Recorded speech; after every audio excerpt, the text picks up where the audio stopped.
Good evening. मैं आलोक vista competitive classes के YouTube channel पे स्वागत करता हूं और आज हम लोग इंडियन पॉलिटी के सीरीज 24 देखेंगे जो आपके लिए काफ़ी महत्वपूर्ण है। तो आप सभी इसे देखें और अगर पीछे के वीडियो नहीं देखें तो सीरीज से आप देखें, इससे आपको काफ़ी फ़ायदा होगा और आपको समझ में ज़्यादा आएगा। अगर आप सीरीज से देखते हैं तो इससे आपका पूरा पॉलिटी क्लियर हो जाएगा। इसलिए आप सभी इसे देखें और अगर नए हैं तो प्लीज़ क्लास को सब्सक्राइब करें और शेयर करते रहें। तो ये वीडियो आपके लिए खासकर यूपीएससी, पीसीएस, एसएससी, रेलवे या ऑल कॉम्पिटिटिव एग्जाम के लिए काफ़ी महत्वपूर्ण है। तो आप सभी इसे देखें, ज़रूर इसे फॉलो करें, इससे सिर्फ आपको फ़ायदा ही फ़ायदा होगा। इसलिए आप सभी इसे देखें और शेयर करते रहें। आइए इसी के साथ आज के जो महत्वपूर्ण प्रश्न है उसे हम लोग देखते हैं। आज का जो हम लोग का चैप्टर है वो निर्वाचन आयोग से संबंधित है। तो ध्यान रखेंगे, निर्वाचन आयोग आपके लिए काफ़ी महत्वपूर्ण है। इससे पहले भी हम लोग जो है बहुत इम्पोर्टेंट चैप्टर को कवर कर चुके हैं। तो आप सभी इसे भी देखें और शेयर करें। तो आज का 1 नंबर प्रश्न है कि भारत के मुख्य चुनाव आयुक्त को नियुक्त कौन करता है। तो भारत के मुख्य चुनाव आयुक्त को नियुक्त कौन करेंगे। तो इसका आंसर हो जाएगा राष्ट्रपति,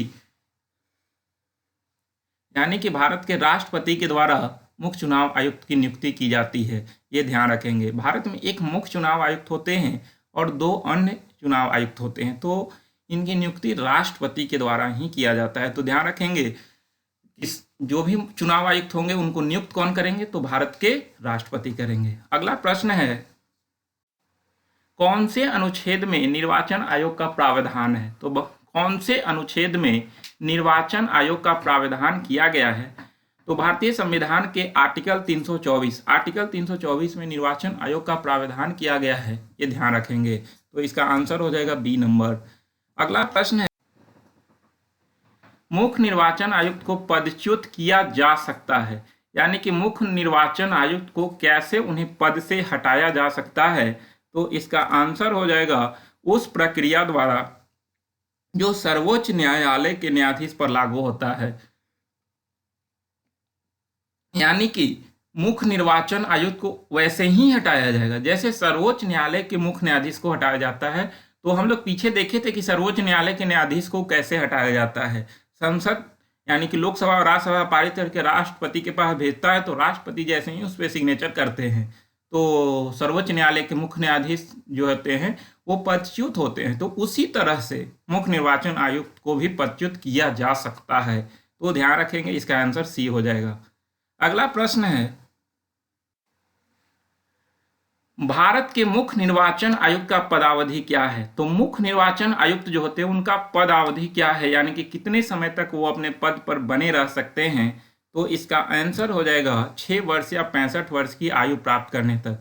यानी कि जो पहले पूरा होगा, अगर 6 वर्ष पहले पूरा होता है तो 6 वर्ष पर रिटायर होंगे, या 65 वर्ष की आयु पहले पूरे होते हैं तो उस समय रिटायर करेंगे। तो 6 वर्ष या 65 वर्ष की आयु प्राप्त करने तक ये अपने पद पर बने रह सकते हैं। तो इनका पदावधि जो होता है वो 6 वर्ष या 65 वर्ष की आयु होती है। ध्यान रखेंगे। अगला प्रश्न है, निर्वाचन आयुक्त को हटाया जा सकता है, यानी कि निर्वाचन आयुक्त को कैसे हटाया जा सकता है।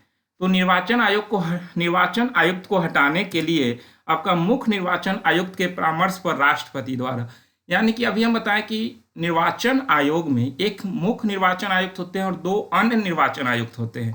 तो मुख्य निर्वाचन आयुक्त को देखिए कि जैसे सर्वोच्च न्यायालय के न्यायाधीश को हटाया जाता है वैसे ही इन्हें हटाया जाता है। लेकिन अन्य निर्वाचन आयुक्त को कैसे हटाया जाएगा। तो अन्य निर्वाचन आयुक्त को मुख्य निर्वाचन आयुक्त के परामर्श से राष्ट्रपति हटाएंगे, क्योंकि राष्ट्रपति ही इनको नियुक्त करते हैं। तो राष्ट्रपति के पास पावर होता है उनको पद से हटाने का। तो इसका आंसर सी हो जाएगा। अगला प्रश्न है, निम्न में कौन भारत में राजनीतिक दलों को मान्यता प्रदान करता है। तो भारत में जो भी राजनीतिक दल हो उन्हें मान्यता कौन प्रदान करता है। तो भारत के निर्वाचन आयोग, यानी कि सी नंबर, भारत के निर्वाचन आयोग के द्वारा राजनीतिक दलों को मान्यता प्रदान किया जाता है। राष्ट्रीय दल होते हैं, क्षेत्रीय दल होते हैं, तो वो सारे दलों को मान्यता प्रदान कौन करती है या फिर उन्हें चुनाव चिन्ह कौन देती है। तो सब भारत के निर्वाचन आयोग के द्वारा दिया जाता है। ध्यान रखना है। अगला प्रश्न है, किसका संबंध चुनाव आयोग से नहीं है। तो चुनाव आयोग से किसका संबंध नहीं है? तो चुनाव की अधिसूचना जारी करना। तो चुनाव की अधिसूचना कौन जारी करता है? आपका चुनाव चिन्ह का बंटवारा करना, चुनाव की वैधता का निपटारा करना, चुनाव शांतिपूर्ण ढंग से संपन्न करना। तो चुनाव का अधिसूचना जारी करना ये होता है जब लोकसभा या राज्यसभा का जो भी चुनाव होते हैं, तो ये चुनाव की अधिसूचना किसके द्वारा जारी किया जाता है? तो ध्यान रखेंगे राष्ट्रपति के द्वारा। और फिर राज्य में जो चुनाव होता है उसकी अधिसूचना राज्यपाल के द्वारा जारी किया जाता है। तो इस तरह से जो है ये इसका आंसर जो हो जाएगा 1 नंबर। और बाकी के जो चुनाव चिन्ह का बंटवारा करना, चुनाव की वैधता का निपटारा करना, चुनाव शांतिपूर्ण ढंग से संपन्न कराना, ये सब कर्तव्य बनता है चुनाव आयोग का। तो ये ध्यान रखना है आप सभी को। अगला प्रश्न है कि सांसदों की अयोग्यता संबंधी विवाद पर कौन निर्णय देता है? तो जो भी सांसद होते हैं उनके अयोग्यता संबंधी विवाद पर निर्णय कौन देता है? तो इसका आंसर हो जाएगा आपका डी नंबर, निर्वाचन आयोग के परामर्श से राष्ट्रपति। तो सांसदों की अयोग्यता से संबंधित जो भी विवाद होगा तो उसका निर्णय देगा निर्वाचन आयोग के परामर्श से राष्ट्रपति, यानी कि सिफारिश निर्वाचन आयोग राष्ट्रपति को करेगा, तो राष्ट्रपति के द्वारा यह निर्णय लिया जाता है, ध्यान रखना है। अगला प्रश्न है,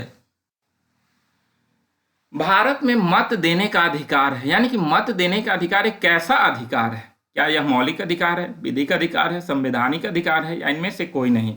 तो मत देने का अधिकार एक विधिक अधिकार है, ध्यान रखना है। यानी कि भारत में जो मत देते हैं हम लोग, वो कैसा अधिकार हम लोगों के पास मिला हुआ है? तो यह एक विधिक अधिकार मिला हुआ है, ध्यान रखेंगे। अगला प्रश्न है, किस संशोधन द्वारा मतदान की आयु 21 वर्ष से कम करके 18 वर्ष किया गया?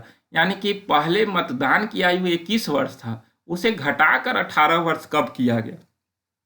तो ध्यान रखेंगे 61वां संविधान संशोधन, 61वां संविधान संशोधन के तहत, यानी कि 21 वर्ष से घटाकर 18 वर्ष किया गया 61वां संशोधन में।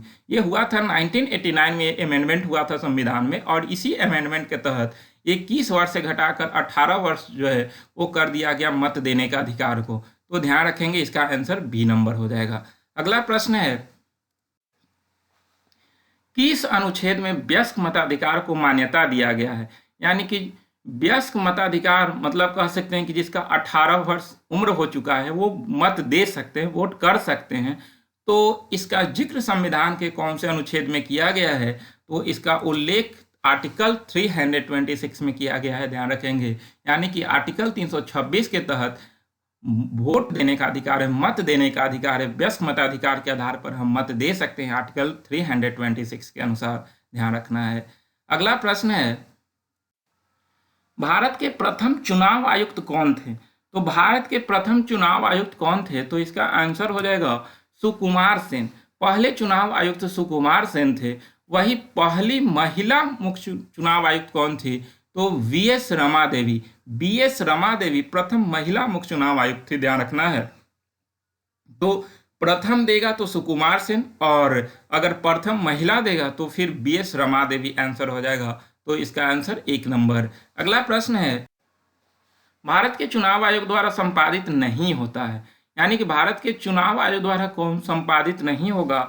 तो इसका आंसर हो जाएगा डी नंबर, स्थानीय निकाय। यानी कि पंचायती राज से संबंधित या नगर निकाय से संबंधित जो चुनाव होता है वो राज्य के निर्वाचन आयोग के द्वारा कराया जाता है, जबकि बाकी जो चुनाव है लोकसभा, राज्यसभा, राष्ट्रपति, ये सब चुनाव भारत के चुनाव आयोग के द्वारा किया जाता है, ध्यान रखना है।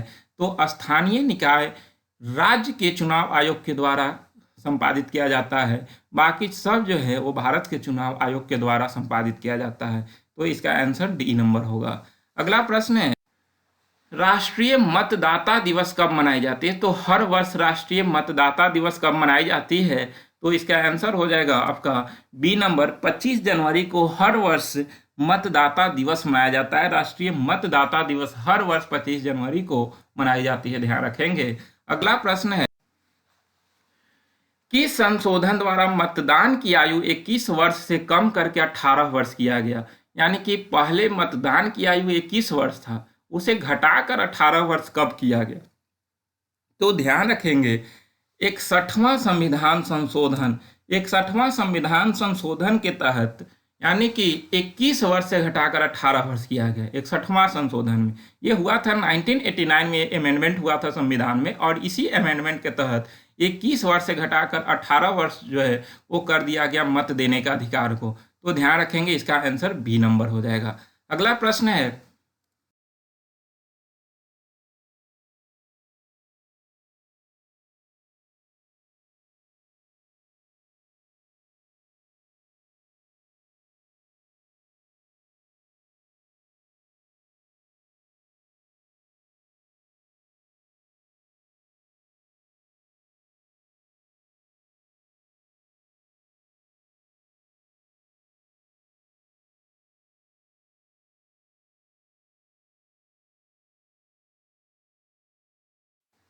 तो 5 प्रमुख अनुच्छेद अभी तक हम लोग करते करते 100 क्रॉस किए, लगभग जो है वो आज से पीछे 100 अनुच्छेद हम लोग कर चुके हैं।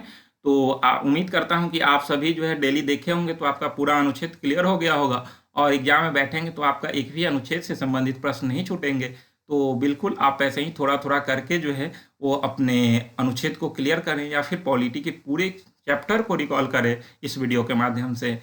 तो आज का है आर्टिकल 241 ख। आज का जो अनुच्छेद है वो पंचायत और नगर निगम से संबंधित है, ध्यान रखेंगे, काफ़ी महत्वपूर्ण है। लगभग बिहार के एग्जाम में तो खासकर यह प्रश्न पूछा जाता है, और अब जो है वो पंचायत से जो क्वेश्चन उठता है यहीं से उठता है। तो ये 5 अनुच्छेद आपके लिए काफ़ी महत्वपूर्ण है। आर्टिकल 241 ख, इसी के तहत पंचायत का गठन किया जाता है। यानी कि पंचायत का गठन जो होता है वो आर्टिकल 241 ख के तहत होता है। 243 झ, इसमें पंचायतों के वित्तीय मामलों पर सिफारिश करने के लिए राज्यों द्वारा वित्त आयोग का गठित करने का प्रावधान। आर्टिकल 280 हम लोग देखेंगे, जिसमें वित्त आयोग का गठन का प्रावधान किया गया है। लेकिन पंचायतों के वित्तीय मामलों पर सिफारिश करने के लिए राज्यों द्वारा, क्योंकि पंचायत का गठन करने का पावर जो होता है वो राज्य सरकार के पास होता है, तो राज्यों द्वारा वित्त आयोग गठन करने का प्रावधान आर्टिकल 243 झ में किया गया है, ध्यान रखना है। अगला है आर्टिकल 243 ट। तो 243 ट में है पंचायतों के लिए निर्वाचन। तो पंचायत में जो निर्वाचन होता है, तो पंचायतों के लिए निर्वाचन आर्टिकल 243 ट में है।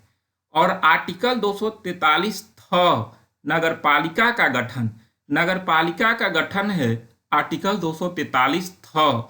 और आर्टिकल 243 य के क, ध्यान रखेंगे, य के क में है नगर पालिका के लिए निर्वाचन। नगर पालिका के लिए निर्वाचन है आर्टिकल 243 य के क। तो ये 5 महत्वपूर्ण अनुच्छेद है आपके परीक्षा के दृष्टि से। यहाँ से जो क्वेश्चन उठता है ऐसे ही क, झ, ट, थ, य, क करके जो है ऑप्शन दिया जाता है। तो इसलिए ये 5 आर्टिकल को आप ध्यान रखेंगे, काफी महत्वपूर्ण आर्टिकल है आपके एग्जाम के दृष्टि से। अगला है सवाल हमारा जवाब आपका में। पिछला दिन प्रश्न था आपसे कि भारत के संविधान के 11वीं अनुसूची में कितने विषय हैं। तो बहुत लोगों ने आंसर किया था, और जो लोग भी देखते हैं इस वीडियो को, तो आपसे उम्मीद करता हूं कि आप सभी इसका आंसर कमेंट बॉक्स में जरूर करें। तो इसका आंसर 29 होगा। बहुत अच्छा आपने आंसर किया, और पीछे हम लोग पंचायत से संबंधित ऐसा क्वेश्चन कर भी चुके हैं। तो आगे आज के लिए आपके लिए प्रश्न है, सवाल हमारा जवाब आपका में। तो आज का प्रश्न है, भारत के संविधान की 12वीं अनुसूची में कितने विषय हैं। तो 11वीं अनुसूची में 29 विषय थे, तो 12वीं अनुसूची में कितने विषय हैं, इसका आंसर आप सभी कमेंट बॉक्स में जरूर करें। तो उम्मीद करता हूं कि आप सभी का जो है वो इस वीडियो के माध्यम से तैयारी अच्छा चल रहा होगा, और आप सभी जो है देखते होंगे, तो ज़रूर कमेंट करें। तो आज यहीं तक, फिर मिलेंगे नेक्स्ट वीडियो में पॉलिटी में। तो आप सभी देखें और क्लास को शेयर करें। तो आप सभी को बहुत बहुत धन्यवाद।